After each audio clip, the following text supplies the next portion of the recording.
Pencarian dari AirAsia KZ 8501, kami bisa informasikan bahwa hari ini sudah satu jenazah ditemukan kembali oleh tim SAR gabungan dan sudah dibawa ke Lanut Iskandar dan saat ini berada di RSUD Imanuddin untuk kemudian dimasukkan ke dalam peti dan juga diinapkan selama satu malam ini, kemudian juga akan diantarkan ke Surabaya besok pagi. Dan temuan ini dilakukan sebenarnya pertama kali ditemukan dari awak takbut milik sipil di perairan Laut Jawa yang kemudian melaporkan temuan tersebut kepada pihak Basarnas. Kemudian pihak Basarnas ini menindaklanjuti dengan mengirimkan kapal ke sana dan kemudian juga diangkut ke KRI Banda Aceh. Dan itu adalah penemuan mengenai jenazah update terkini yang bisa saya sampaikan di hari ke-11 ini. Selain itu benar yang Andini sudah katakan bahwa hari ini adalah penemuan ekor pesawat dari AirAsia KZ 8501 yang juga cukup menarik perhatian sejumlah masyarakat begitu.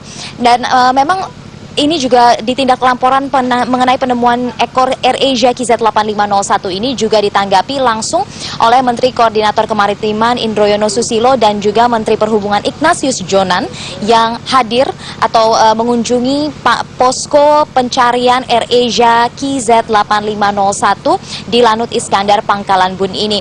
Dan tadi sudah sempat menggelar konferensi pers dan juga terutama tujuan kesini adalah untuk bertemu dengan Basarnas untuk memberitahu apa saja langkah-langkahnya, mengkoordinir strategi apa yang akan dilakukan untuk melakukan evakuasi terhadap black box ekor yang dipastikan di dalamnya ada black box di dalamnya, bagaimana strategi untuk melakukan pengangkatan. Sejauh ini 6 kapal sudah merapat ke wilayah tersebut, total luas radius yaitu 2 nautical miles di wilayah ekor tersebut. Dan juga tim menurunkan sejumlah alat seperti diantaranya adalah sensor AUV atau Autonomous Underwater Vehicle ini untuk mencari bagian terbesar pesawat. Nah, ada 2 skenario yang diungkapkan untuk dilakukan, yaitu yang pertama adalah menggunakan subsurface vehicle. Ini dilakukan untuk mengangkat objek tersebut. Alat ini memiliki alat bantu berupa balon. Nah, balon ini mampu mengangkat benda dengan berat mencapai 200 ton. Dan balon ini akan diikat ke bagian ekor pesawat, kemudian dikembangkan dengan menggunakan gas sehingga mampu mengangkat ekor tersebut ke permukaan air laut. Alatnya ini sudah berada di Batam dan sudah diperintahkan untuk mendekat. Itu adalah skenario pertama. Sementara skenario kedua adalah menggunakan crane atau alat pengangkut yang dipasang di kapal untuk menarik ekor pesawat. Dan ini masih belum tahu skenario mana yang akan dilakukan, tergantung bagaimana kondisi keberadaan ekor tersebut, kemudian juga kemampuan kapal yang ada di sana untuk melakukan proses evakuasi.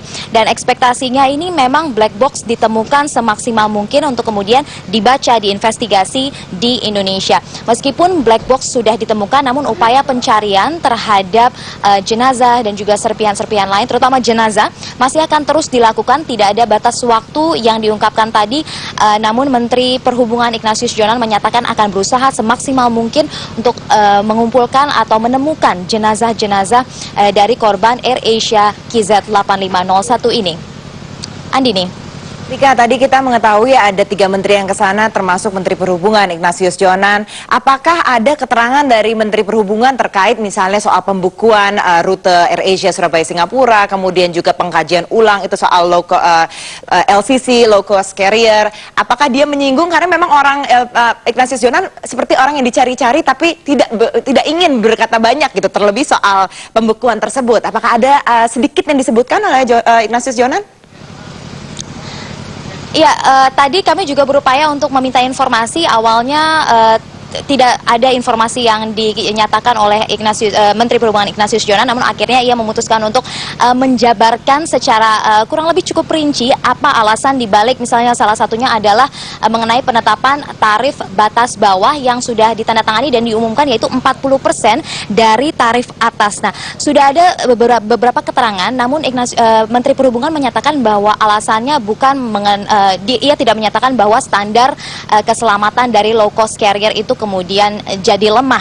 Namun ia menyatakan bahwa 40% tersebut, batas bawah tersebut ditetapkan demikian justru untuk membantu airlines atau maskapai manapun, baik itu low cost carrier ataupun bukan, karena sebenarnya tidak ada terminologi itu dalam peraturan menurut Ignatius Jonan.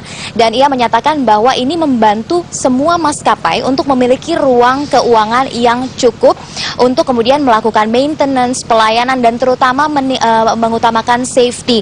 Dan terutama dengan adanya kurs melemah 25%, sehingga juga ini terutama ongkos seperti landing fee akan naik, dan ini akan memberikan ruang yang lebih besar bagi para maskapai ini untuk membiayai segala bentuk operasionalnya. Demikian Andini.